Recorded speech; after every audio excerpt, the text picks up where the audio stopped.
Assalamualaikum warahmatullahi wabarakatuh. Kami akan menjelaskan materi tentang APBD, Anggaran Pendapatan dan Belanja Daerah. Emang nggak perkenalan? APBD memiliki peran penting dalam mewujudkan pembangunan satu daerah. APBD merupakan komponen penting dalam menentukan pembiayaan dan pelaksanaan berbagai program dan proyek daerah. Yang pertama, pengertian APBD. APBD adalah rencana keuangan tahunan pemerintah daerah yang dibahas dan disetujui bersama oleh pemerintah daerah dan Dewan Perwakilan Rakyat Daerah serta ditetapkan dengan peraturan daerah. APBD disusun sesuai dengan kebutuhan penyelenggaraan pemerintah serta kemampuan keuangan daerah. Yang kedua, tujuan APBD.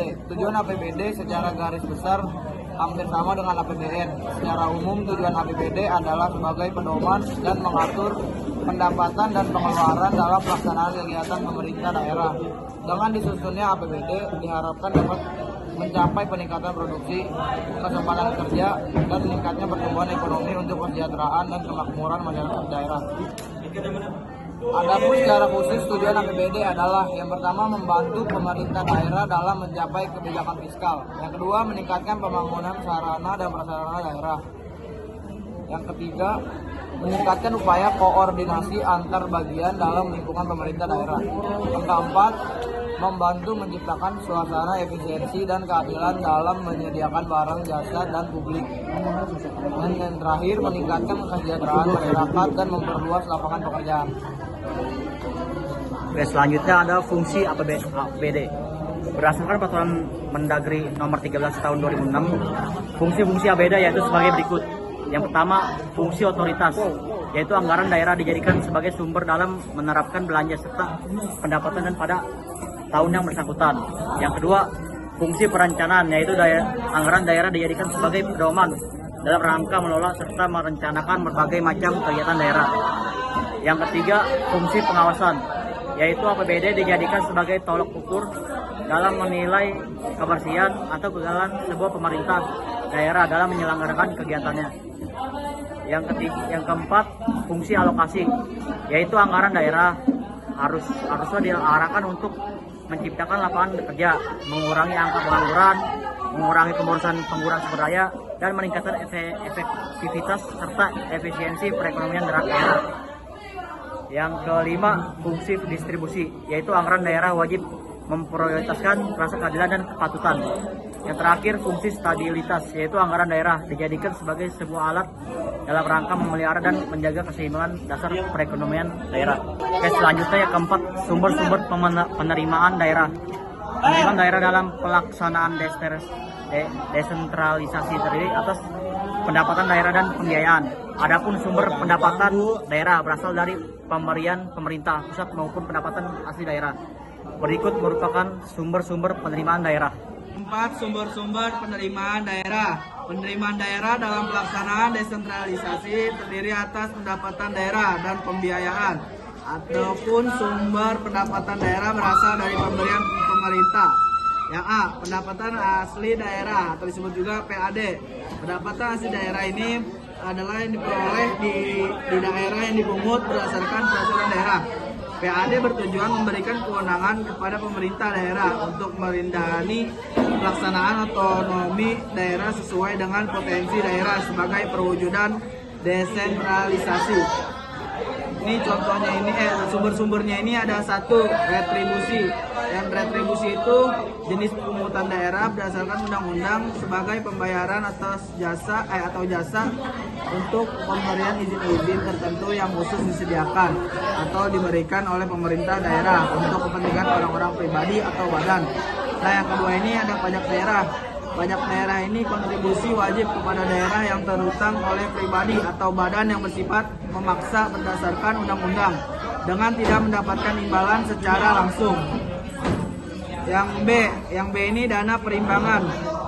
Dana perimbangan adalah dana yang bersumber dari pendapatan APBN yang dialokasikan kepada daerah sebagai pengeluaran pemerintah pusat untuk mendanai kebutuhan belanja daerah yang meliputi dana alokasi umum atau disebutnya DAU, dana alokasi khusus atau disebut juga dengan DAK, dan dana bagi hasil atau disebut juga dengan DBH. Hal ini berdasarkan Undang-Undang Republik Indonesia Nomor 23 Tahun 2014. Yang C, pendapatan daerah lainnya yang sah. Pendapatan daerah lainnya yang sah ini seluruh pendapatan daerah selain pendapatan asli daerah dan dana perimbangan. Pendapatan ini meliputi hibah, dana darurat, dan jenis pendapatan lainnya yang sesuai dengan ketentuan peraturan perundang-undangan. Ada juga yang kelima. Yang kelima ini belanja pemerintah daerah. Menurut Undang-Undang Nomor 33 Tahun 2004, belanja daerah adalah sebuah kewajiban daerah yang diakui sebagai pengurang nilai kekayaan bersih. Dalam periode tahun anggaran yang bersangkutan, jenis-jenis belanja daerah yaitu sebagai berikut. Yang pertama, belanja operasi merupakan pengeluaran daerah untuk memperbiayai kegiatan sehari-hari pemerintah daerah. Yang kedua, belanja modal meliputi belanja modal tanah, peralatan, dan mesin, gedung, dan bangunan. Yang ketiga, belanja tidak terduga merupakan belanja untuk keadaan darurat maupun musibah termasuk keperluan mendesak yang tidak dapat diprediksi sebelumnya. Dan terakhir, belanja transfer adalah pengeluaran anggaran dari pemerintah daerah kepada pemerintah daerah lain atau pengeluaran anggaran dari pemerintah daerah kepada pemerintah desa meliputi belanja bagi hasil dan belanja bantuan keuangan. Yang kedua, mekanisme penyusunan APBD. Berikut merupakan mekanisme penyusunan APBD berdasarkan Undang-Undang Nomor 17 Tahun 2003. Yang pertama, penertiban daerah melakukan pengajuan permohonan rancangan APBD ROP PBD kepada DPRD yang dibarengi dengan serangkaian dokumen dan penjelasan pendukung. Umumnya rancangan ini akan diajukan pada bulan Oktober untuk menjadi APBD di tahun selanjutnya. Dan B, DPR akan melakukan analisis PBD lalu mengambil keputusan apakah menyetujui atau tidak terkait rancangan tersebut. Dan C, jika RAP disetujui oleh DPRD akan diaplikasikan menjadi APBD melalui peraturan daerah. Namun jika RAP tidak disetujui DPRD, pemerintah daerah dapat memakai APBD setinggi-tingginya sejumlah angka APBD di tahun sebelumnya. Yang D, pelaksanaan APBD yang sudah disetujui dengan peraturan daerah kemudian ditulis di dalam keputusan gubernur atau wali kota, bupati. Yang 7, pengaruh APBD terhadap perekonomian. APBD atau anggaran pendapatan dan belanja daerah merupakan anggaran yang dikeluarkan oleh pemerintah dengan tujuan untuk meningkatkan pertumbuhan ekonomi daerah. Yang pertama, A, mampu memberikan pedoman bagi kegiatan bangunan ekonomi di daerah. Yang kedua, memperbaiki dan menjaga kestabilan ekonomi daerah. Yang C, mampu memberi pengaruh terhadap pertumbuhan perekonomian daerah. D, mampu mempengaruhi tingkat pemerataan distribusi pendapat. E, membantu mengurangi kemiskinan, memperluas kesempatan kerja dan meningkatkan investasi baru.